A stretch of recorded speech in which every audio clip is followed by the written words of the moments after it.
Okay, so every Power Ranger fan that is watching this video, I'm gonna need y'all to understand one thing, that this is going to be a long video because it's an interview video. And by interview, I mean the interviewer is asking the gamers and the developers questions of how this game came to be. So yes, I'm gonna have to edit like crazy. If I stutter real bad, all of that is gonna be edited out. You know how I do with my videos like this. So yeah, I'm not the best reader, but at least I'm giving you the best information that I can do. So I'm gonna need y'all to bear with me on this one. Digital Eclipse, Dan Amrich talks Power Rangers Rita's Rewind. Let's get to it. Later this year, Digital Eclipse will make magic yet again, along with this tireless effort on Atari 50 expansions. It has a heck of a brawler coming.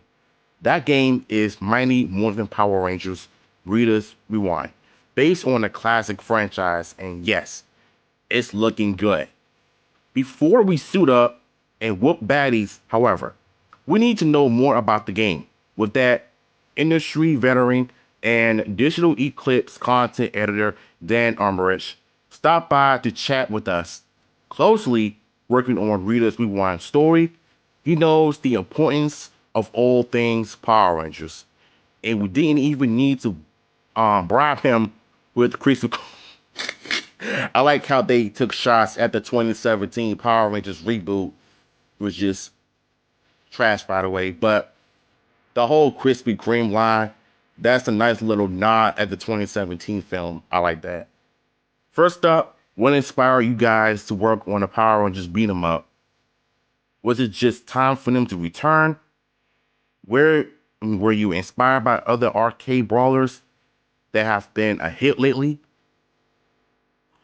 A lot of the devs on our team grew up in arcades. So brawlers are just part of our collective DNA here. I agree with that. We were just finishing up working on TMNT's The Cowabunga Collection. I still got that on my PS4, where we spent a lot of time with Konami games like Turtles in Time. When we heard that Hasbro was interested in building their retro arcade brand and making new games with classic gameplay. So we realized, wait, how come the Power Rangers never had a coin-up brawler like TMNT or The Simpsons or the X-Men? So that became our goal. Give the original 1993 MPR squad the game they needed 30 years ago, but never did. And Hasbro was very open to that idea. So ever since that trailer a few months ago of Rita's Rewind, the gameplay and the artwork is pretty much the same style as Shredder's Revenge. But when that theme song came on, you just knew it's going to be one of the games that a lot of fans that are not really Power Ranger fans, some that really are hardcore fans that grew up with the franchise like I did, that will get their hands on the game one day.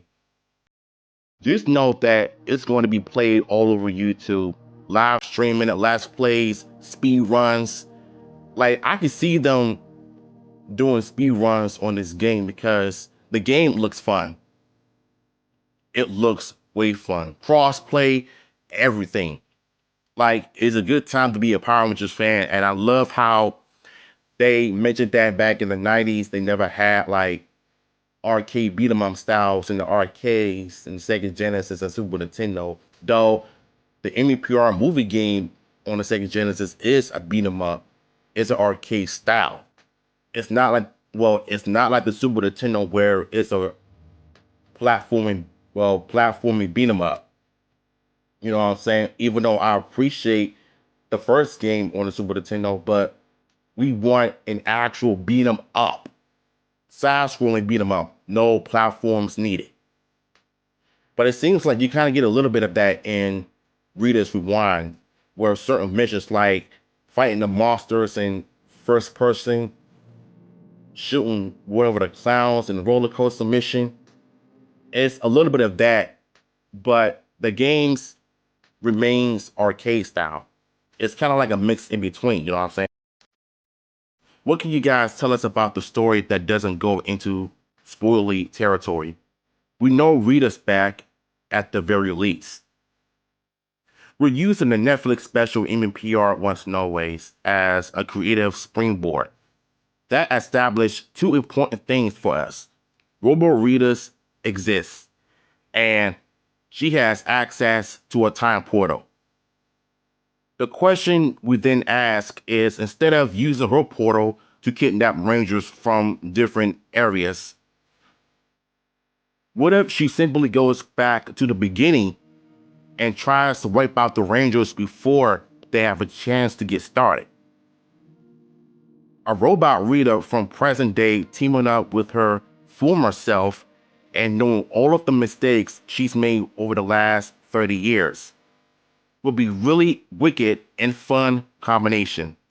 So our core setup is an alternate history of the original team of Jason, Kimberly, Trini, Zach, and Billy, where the past is being altered from what fans know, but the characters themselves don't realize they're battling the combative power of two Ritas. Time travel stories are fun. If it's done right, then yes, I'm all for it. Here's the thing about Once and Always, and what I really love about that special is that it was dark but light at the same time. And the violence was really good. And the story was about Rita trying to go back in time so she could team up with her former self so she can wipe out every ranger that exists in the first place. And I think what I'm loving what Digital Eclipse is doing is, unlike Once and Always, they actually do team up in this game, unlike Once and Always.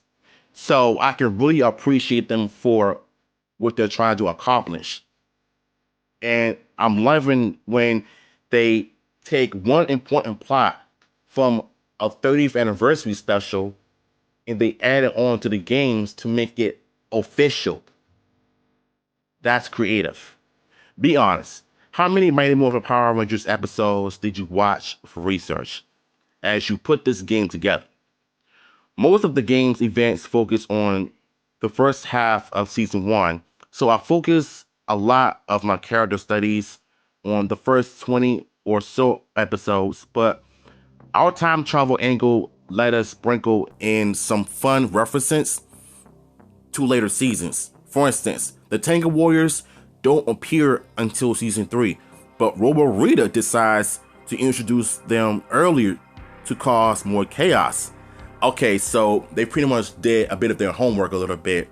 So the first half of the game is going to be focused on season 1 with Rita's putties, but as far as like the Tango Warriors and a little bit of season 2 where we see Lord Zed putties and the Tango Warriors. I don't know if they actually have that in the game, but I think it's pretty much focusing on season 1 and season 3 because the Green Ranger is in there. He's fighting the Tango Warriors for the first time, which is ironic, but it's good to see that for the most part. So we might be able to see Rocky, Adam, and Aisha, the Stone Canyon Rangers. Maybe there's a possibility we might end up seeing them, or they could end up being a DOC.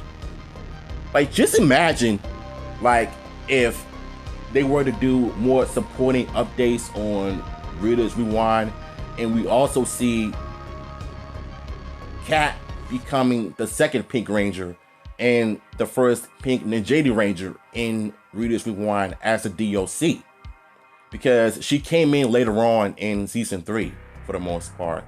And honestly, I'm pretty much thinking that something is going to happen later on down the line if I hear some updates on the game.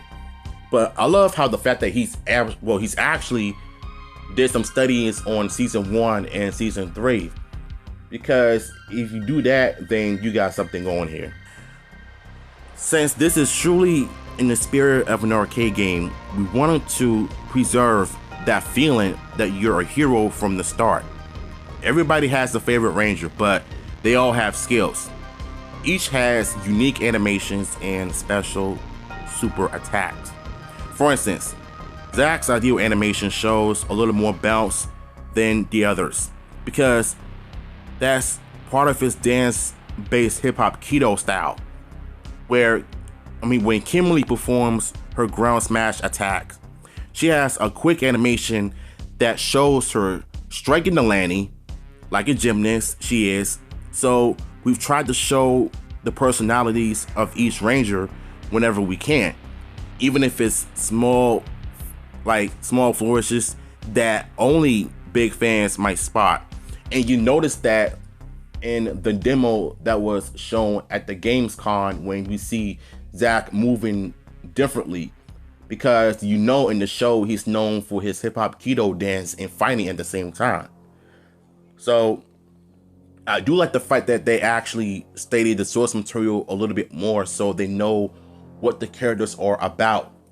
So that is the one thing I appreciate Digital Eclipse for actually doing. If you study the source material, yeah, you got it.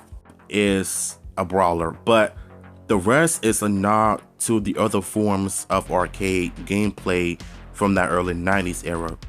Super Scholar graphics that you might find in games like Space Harrier or Outrun. Since we're able to make an optimized version of a 90s arcade game, we wanted to offer some variety and figured that would be a fun way to nod to gaming history at the same time.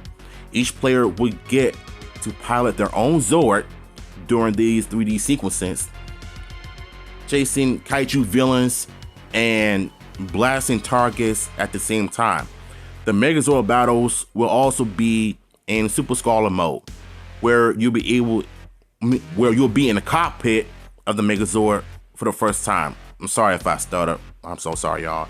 I like this too because even though I am not the biggest fan of the first person gameplay, but at least they made it work for the most part. It's only like a short period of time. It's not going to be like that in all of the games, hopefully. But I like that they're trying to do something different and unique styles of the game and stuff. So it's really cool.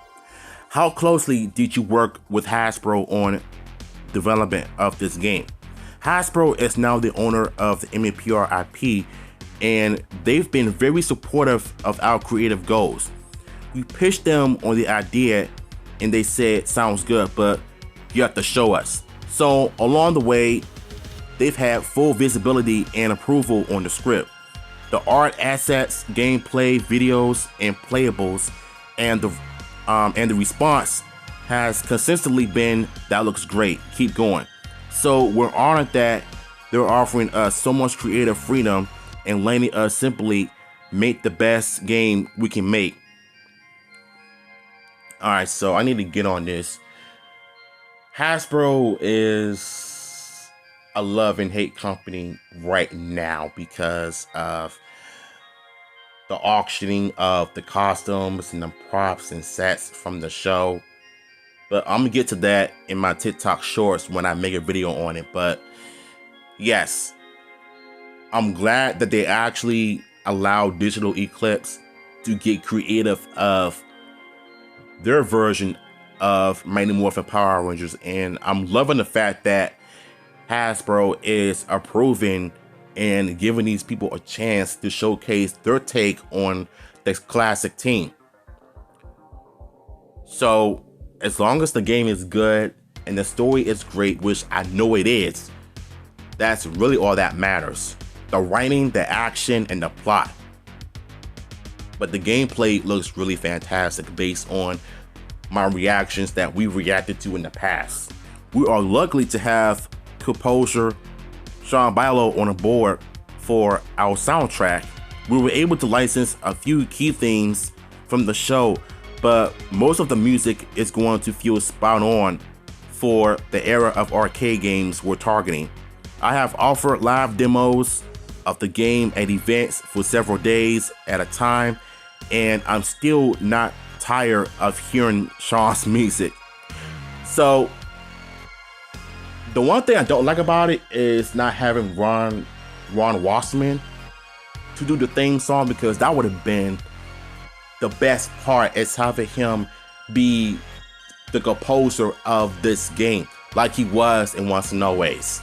That would have been dope as I don't know what, to have him do the soundtrack of the game, because that would have taken the fans back into the 90s with iconic songs. Combat, Fight, 541, like you name it. That would have been amazing if they actually did that, but they didn't. But I take what they give us, and I'm sure they're gonna probably make the best of it so far.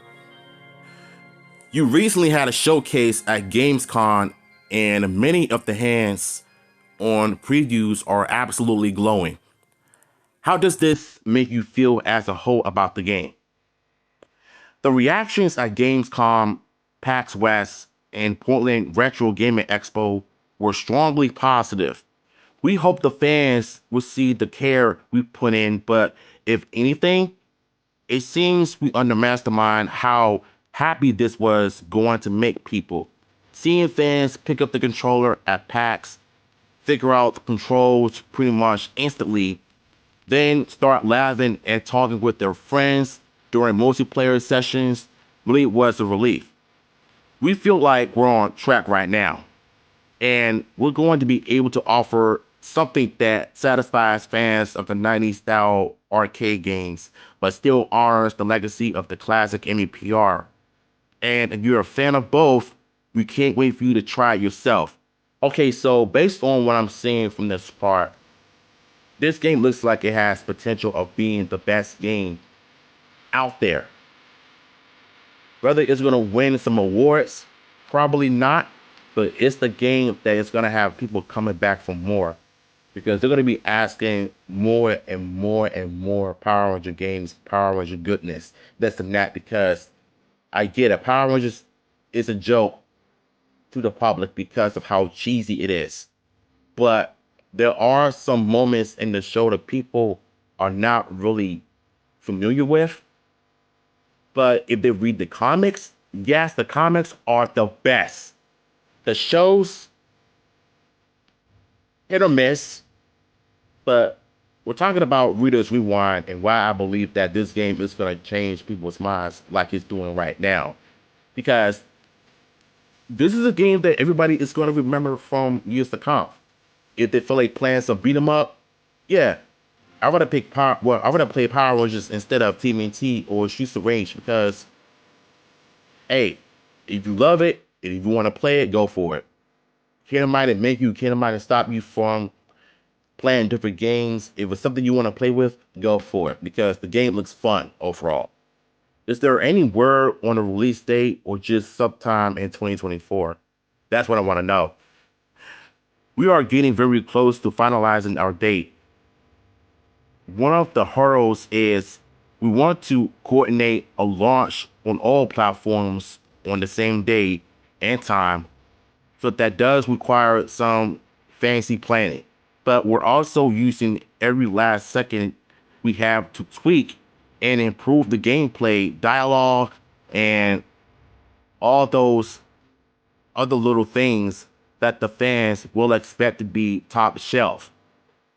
And I've always said this though, if you give these people time to cook, let them cook on this game, I can guarantee you that it's gonna probably come out late December.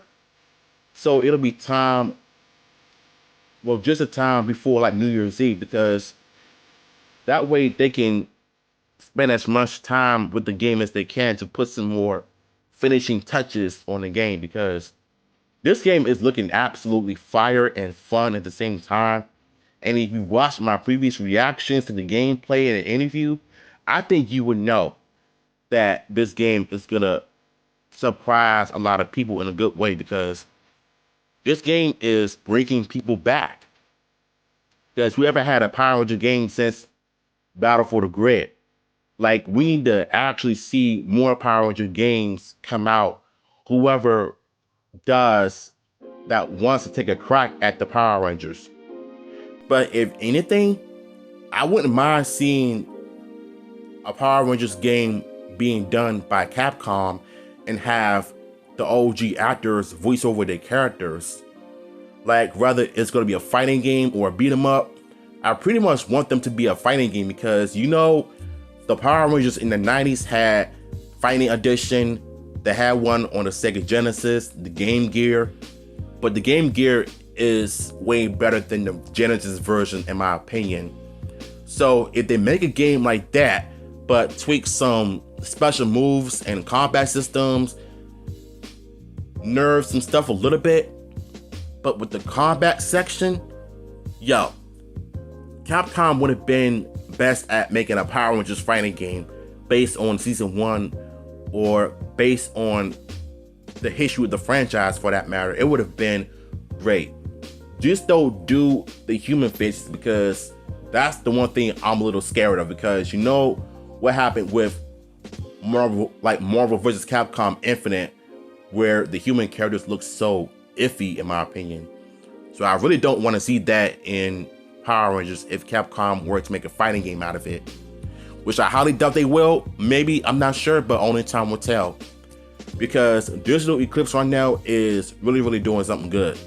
So yeah, like I said, if you give these people time to cook, this game is going to be more phenomenal. In addition to hopes that we'll be able to tackle other eras of Mighty Morphin Power Rangers history, we've had requests for pretty much every 90s TV franchises you think of. We're open to anything, but for now, our focus is on those teenagers with attitude from 1993.